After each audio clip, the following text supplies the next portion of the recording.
आप सभी को बहुत बहुत नमस्कार और आप सभी का बहुत बहुत स्वागत है मेरी यूट्यूब चैनल ज्ञान धारा में।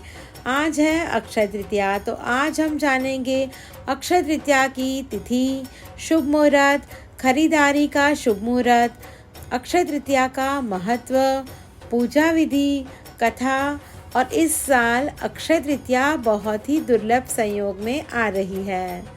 तो बोलिए ओम विष्णवे नमः। हिंदू धर्म में अक्षय तृतीया के पर्व का विशेष महत्व होता है। हर वर्ष वैशाख माह के शुक्ल पक्ष की तृतीया तिथि पर अक्षय तृतीया का त्योहार मनाया जाता है। शास्त्रों में अक्षय तृतीया तिथि को अबूझ मुहूर्त माना गया है, यानी इस तिथि पर किसी भी तरह के शुभ कार्य को संपन्न करने के लिए मुहूर्त का विचार करना जरूरी नहीं होता, क्योंकि पूरी तिथि ही बहुत शुभ होती है।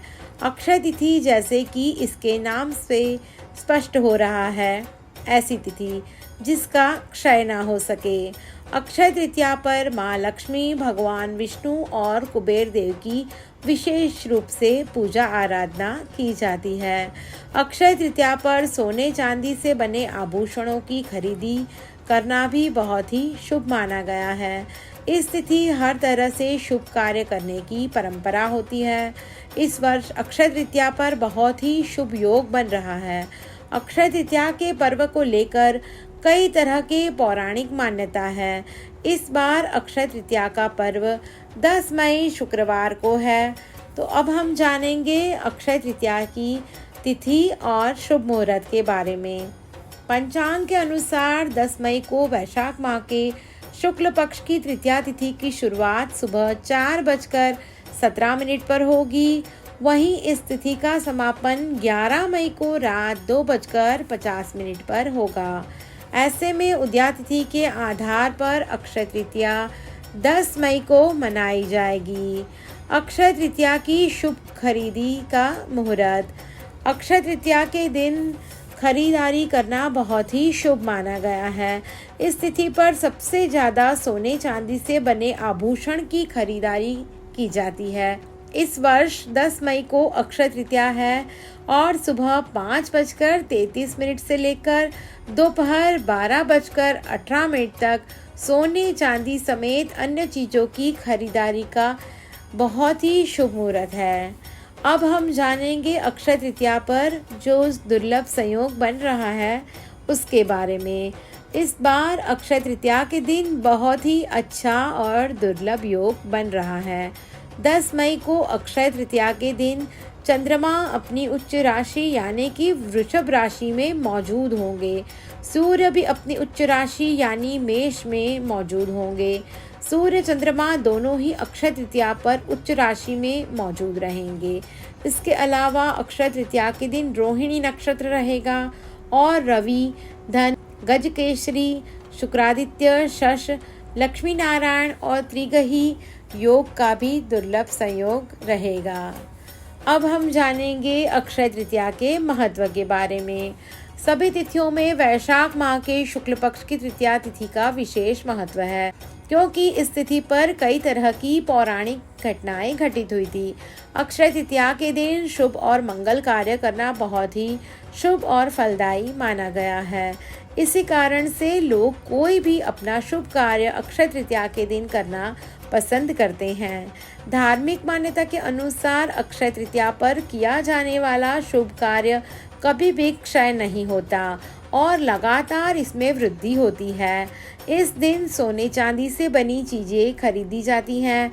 इस दिन माँ लक्ष्मी की विशेष पूजा आराधना की जाती है।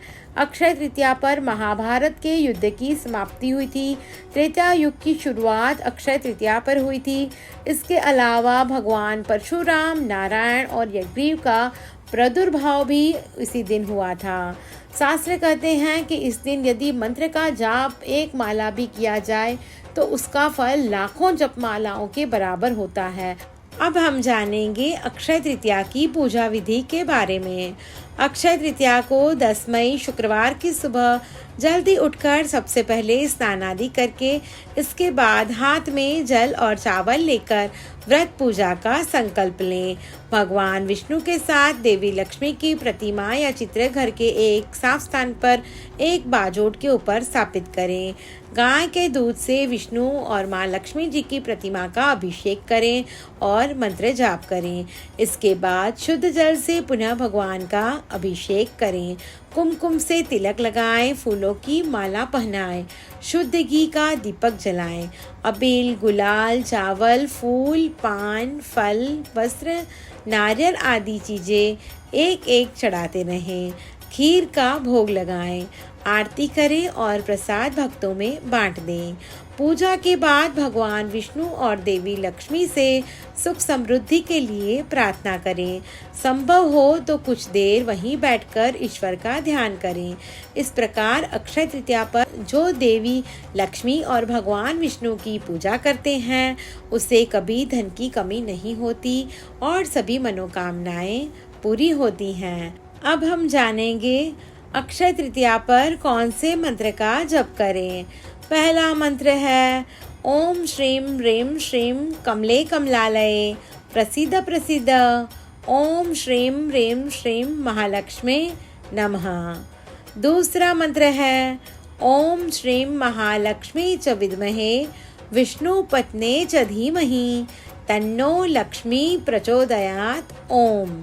तीसरा मंत्र है ओम ह्रीम श्रीम लक्ष्मी भयो नमः। दिए गए मंत्र का जप अक्षय तृतीया के दिन करेंगे तो निश्चित रूप से माता महालक्ष्मी की कृपा आप और आपके परिवार पर हमेशा बनी रहेगी। मंत्र का जप रुद्राक्ष की माला, मोतियों की माला, काले मोतियों की माला, केरुआ की माला, कमलगट्टे की माला, तुलसी की माला, लाल चंदन की माला तथा श्वेत चंदन आदि की माला से भी कर सकते हैं। अब हम जानेंगे अक्षय तृतीया की कथा के बारे में। अक्षय तृतीया की एक कथा के अनुसार प्राचीन काल में एक धर्मदास नामक वैश्य था। धर्मदास अपने परिवार के साथ एक छोटे से गांव में रहता था। वह बहुत ही गरीब था। वह हमेशा अपने परिवार के भरण पोषण के लिए चिंतित रहता था। उसके परिवार में कई सदस्य थे। धर्मदास बहुत धार्मिक प्रवृत्ति का व्यक्ति था। उसका सदाचार तथा देव एवं ब्राह्मणों के प्रति उसकी श्रद्धा अत्यधिक प्रसिद्ध थी। अक्षय तृतीया व्रत के महात्म को सुनने के पश्चात उसने अक्षय तृतीया पर्व के आने पर सुबह जल्दी उठकर गंगा में स्नान करके विधि पूर्वक देवी देवताओं की पूजा की। व्रत के दिन सामर्थ्य अनुसार जल से भरे घड़े, पंखे, जौ, सत्तू, चावल, नमक, गेहूं, गुड़, घी, दही, सोना तथा वस्त्र आदि वस्तुएं भगवान के चरणों में रखकर ब्राह्मणों को अर्पित की। यह सब दान देखकर धर्मदास के परिवार वाले तथा उसकी पत्नी ने उसे रोकने की कोशिश की। उन्होंने कहा कि अगर धर्मदास इतना सब कुछ दान में दे देगा तो उसके परिवार का पालन पोषण कैसे होगा। उन्होंने कहा कि अगर धर्मदास इतना सब कुछ दान में दे देगा तो उसके परिवार का पालन पोषण कैसे होगा। फिर भी धर्मदास अपने दान और पुण्य कर्म से विचलित नहीं हुआ और उसने ब्राह्मणों को कई प्रकार का दान दिया। उसके जीवन में जब भी अक्षय तृतीया का पावन पर्व आया, प्रत्येक बार धर्मदास ने विधि से इस दिन पूजा एवं दान आदि कर्म किया। अनेक रोगों से ग्रस्त तथा वृद्ध होने के उपरांत भी उसने उपवास करके धर्म, कर्म और दान पुण्य किया। यही वैश्य दूसरे अगले जन्म में कुशावती का राजा हुआ। मान्यता है कि अक्षय तृतीया के दिन किए गए दान, पुण्य व पूजन के कारण वह अपने अगले जन्म में बहुत धनी एवं प्रतापी राजा बना। वह इतना धनी और प्रतापी राजा था कि त्रिदेव तक उसके दरबार में अक्षय तृतीया के दिन ब्राह्मण का वेश धारण करके उसके महायज्ञ में शामिल होते थे। अपनी श्रद्धा और भक्ति का उसे कभी घमंड नहीं हुआ। वह प्रतापी राजा महान एवं वैभवशाली होने के बावजूद धर्म मार्ग से कभी विचलित नहीं हुआ। माना जाता है कि यही राजा आगे के जन्मों में भारत के प्रसिद्ध सम्राट चंद्रगुप्त के रूप में पैदा हुए थे। जैसे भगवान ने धर्मदास पर अपनी कृपा की, वैसे ही जो भी व्यक्ति इस अक्षय तृतीया की कथा का महत्व सुनता है और विधि विधान से पूजा एवं दान आदि करता है, उसे अक्षय पुण्य एवं यश की प्राप्ति होती है। श्री कृष्ण शरणम ममः। देश के अनेक हिस्सों में इस तिथि का अलग अलग महत्व है। उड़ीसा और पंजाब में इस तिथि को किसानों की समृद्धि से जोड़कर देखा जाता है।